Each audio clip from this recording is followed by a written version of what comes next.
ya pakai ini ya.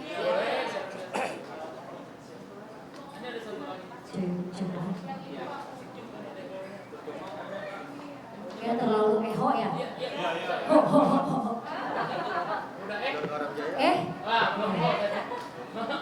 Udah cukup nggak kencengnya? Kalau biasa aja coba ngomong biasa aja nggak usah pakai mic. Oh cek.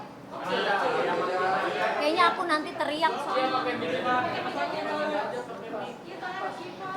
Nantinya kurang jelas ya kesininya, apa gimana? Pakai mic. Pakai mic nggak apa-apa. Oh, Ayo sebelum bisa. Oke. Udah. Bismillahirrahmanirrahim. Assalamualaikum warahmatullahi wabarakatuh. Teman-teman wartawan yang terhormat, yang baik hati dan tidak sombong, terima kasih atas kehadirannya, waktunya sudah berkumpul di sore hari ini. Saya sebagai kakak ya dari Intan yang mungkin pada sore hari ini salah satu perwakilan kakak yang juga perempuan, di mana saya sangat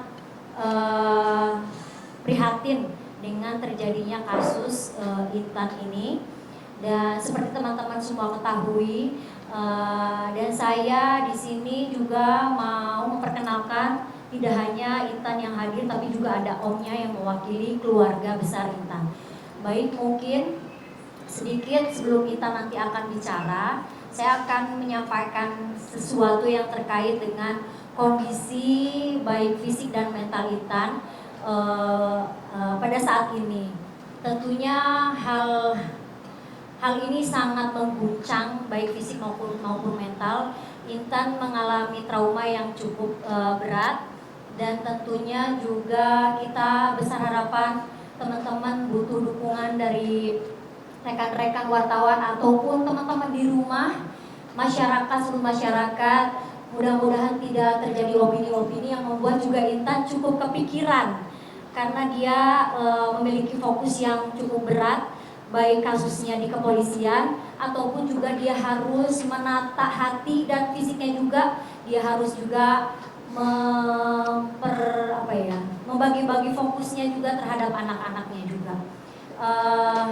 Terus dalam keadaan sekarang juga kami semua, baik saya, Intan dan sahabat-sahabat juga dari tim lawyer sedang juga mengupayakan bagaimana Intan ini mendapatkan perlindungan dari lembaga-lembaga terkait, baik itu dari KPAI, karena anak-anak juga butuh perhatian harus seperti apa ke depannya, dan juga Intan mengalami ujian KDRT ini cukup lama, bertahun-tahun dari 2020, tentunya mendapatkan traumatik yang luar biasa. Sampai saat ini memar masih ada ya sayang ya. Pastinya juga butuh perhatian dari Komisi Nasional Komisi Nasional Pelindungan Perempuan yang mengalami pelecehan lah ya, dan juga butuh perhatian dari tim baik kedokteran atau psikolog, dan sebentar, maaf. Dan tentunya harapannya sekali lagi saya tegaskan buat teman-teman semuanya, saya berharap tidak ada pemberitaan yang mungkin jadi melebar kemana-mana, dan memohon doanya juga dari rekan-rekan sekalian. Dan mungkin saat ini Intan mau menyampaikan beberapa poin yang terkait dengan permasalahan kita. Silakan Seng. Ini aja. Assalamualaikum warahmatullahi wabarakatuh.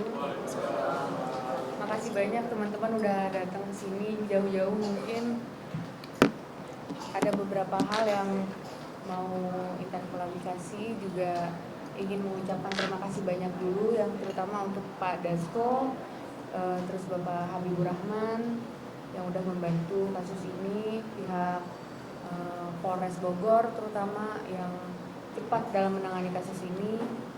Kemudian untuk seluruh masyarakat Indonesia yang dari hari kejadian sampai saat ini masih terus mensupport Intan dan mengawal kasus ini. Ada beberapa berita simpang siur di luar sana yang Intan ingin luruskan terkait pencabutan gugatan itu tidak ada sama sekali. Saya sebagai korban selama 5 tahun ini sudah cukup banyak derita dan hidup seperti neraka ibaratnya, jadi udah nggak akan mundur untuk dalam proses hukum ini, akan terus dilanjutkan dan meminta keadilan seadil-adilnya agar kasus ini menjadi pelajaran juga untuk perempuan-perempuan di luar sana yang mengalami hal seperti Intan, yang mengalami kekerasan dalam rumah tangga, harus speak up dan nggak boleh terlalu banyak menutup diri seperti saya yang lalu. Gitu aja paling. Untuk keluarga juga pasti Om Intan tertekan banget. Kemarin juga shock karena memang saya itu bukan tipe orang yang mudah bercerita. Jadi keluarga nggak banyak tahu tentang kasus ini, teman apalagi nggak ada satu orang pun yang benar-benar tahu detail tentang permasalahan kasus ini, nggak ada. Paling dari Intan itu aja. Sekali lagi terima kasih buat teman-teman semua udah datang ke sini, terus mensupport dan berharap terus mengawal kasus ini sampai mendapat keadilan seadil-adilnya. Mungkin selanjutnya pihak keluarga besarnya bisa diwakili sama Om untuk menyampaikan sesuatu. Assalamualaikum warahmatullahi wabarakatuh. Jadi tetap hukum tetap berjalan yang seadil-adilnya. Kurang dekat ya? Kurang dekat Om. Ya, halo. Ya. Hukum tetap berjalan yang seadil-adilnya. Jadi saya minta dukungan juga dari Bapak media supaya kita kawal bersama. Lain kata juga tidak bisa juga saya ngomong lagi. Kita lihat aja apa hasilnya. Itu aja. Terima kasih. Baik teman-teman, mungkin itu pernyataan poin penting yang mau Intan sampaikan sudah disampaikan barusan. Karena mungkin berhubung waktu, Intan meminta boleh ada sesi tanya jawab hanya 2 pertanyaan. Dan Intan memohon pertanyaannya tidak keluar dari dari hal-hal yang ada kaitannya dengan permasalahan Intan. Silakan. Tadi kan ada info kalau misalnya kita dilanjutkan ke rumah sakit, mungkin bisa dijelaskan kondisinya seperti apa? Karena tadi sempat melarikan ke rumah sakit, gimana sih? Waktu hari pertama kejadian itu memang sudah ke rumah sakit untuk melakukan visum dan ada perawatan juga. Kalau besok kita ke rumah sakit lagi ya, karena masih banyak banget bekas luka dan memang memar-memar di badan tuh masih banyak.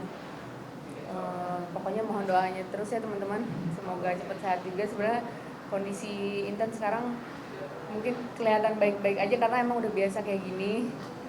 Jadi mohon bantuannya terus karena jujur aja di dalam hati paling dalam tuh masih banyak banget trauma dan ingatan-ingatan tentang kejadian. Iya, tentang kejadian-kejadian, bukan hanya kejadian kemarin tapi banyak kejadian-kejadian yang lain.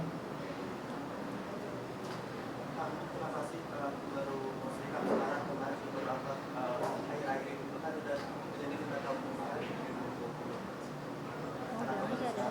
Iya, pernah sih sebenarnya ada upaya untuk melapor, cuman emang gagal. Pernah juga udah 2 kali ke pengadilan agama, cuman ya gagal juga.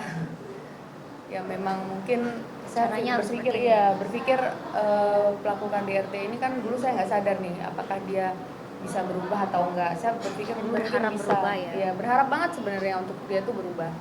Cuman terakhir itu karena udah merasa kalau kelakuan dia itu udah bukan cuma mengancam nyawa saya tapi juga nyawa anak-anak ya yang teman-teman lihat. Jadi akhirnya saya memutuskan untuk melapor demi anak-anak saya juga. Beberapa tahun yang lalu itu saya nggak ngelapor demi anak-anak, tapi saat ini saya juga ngelapor demi anak-anak. Ya kita lihat dulu proses hukum ini. Yang penting ini dulu kita fokus ke masalah ini karena mau bagaimanapun pasti di luar sana banyak banget korban seperti Intan nih yang masih diam. Ayo kita sama-sama bersuara, ayo kita tindas segala kekerasan dalam rumah tangga tuh nggak ada lagi di dunia ini, karena trauma itu sembuhnya lama. Jadi jangan sampai ada orang-orang yang masih kayak Intan yang dulu. Ayo sama-sama kita berjuang untuk keadilan seluruh perempuan di Indonesia. Kita mungkin sedikit update kondisi dari anak-anak seperti apa sih sekarang, kondisi anak-anak sendiri. Tadi 2 pertanyaan, jadi ya boleh nggak apa-apa. Biar jelas aja gitu. Biar genep ya, jadi 6 pertanyaan gitu. Kalau anak-anak sih Ini dalam pendampingan siapa? ya saat ini pastinya dalam pendampingan keluarga, juga pihak KPAI, banyak support dari teman-teman, banyak banget. Cuman emang kalau kondisi psikis anak-anak memang kita sedang mengupayakan psikolog anak juga, karena kan banyak melihat orang tuanya mungkin terjadi kekerasan di rumah tangga. Pasti adalah, walaupun nggak terlihat secara fisik, pasti mentalnya ada yang perlu dikonsulkan.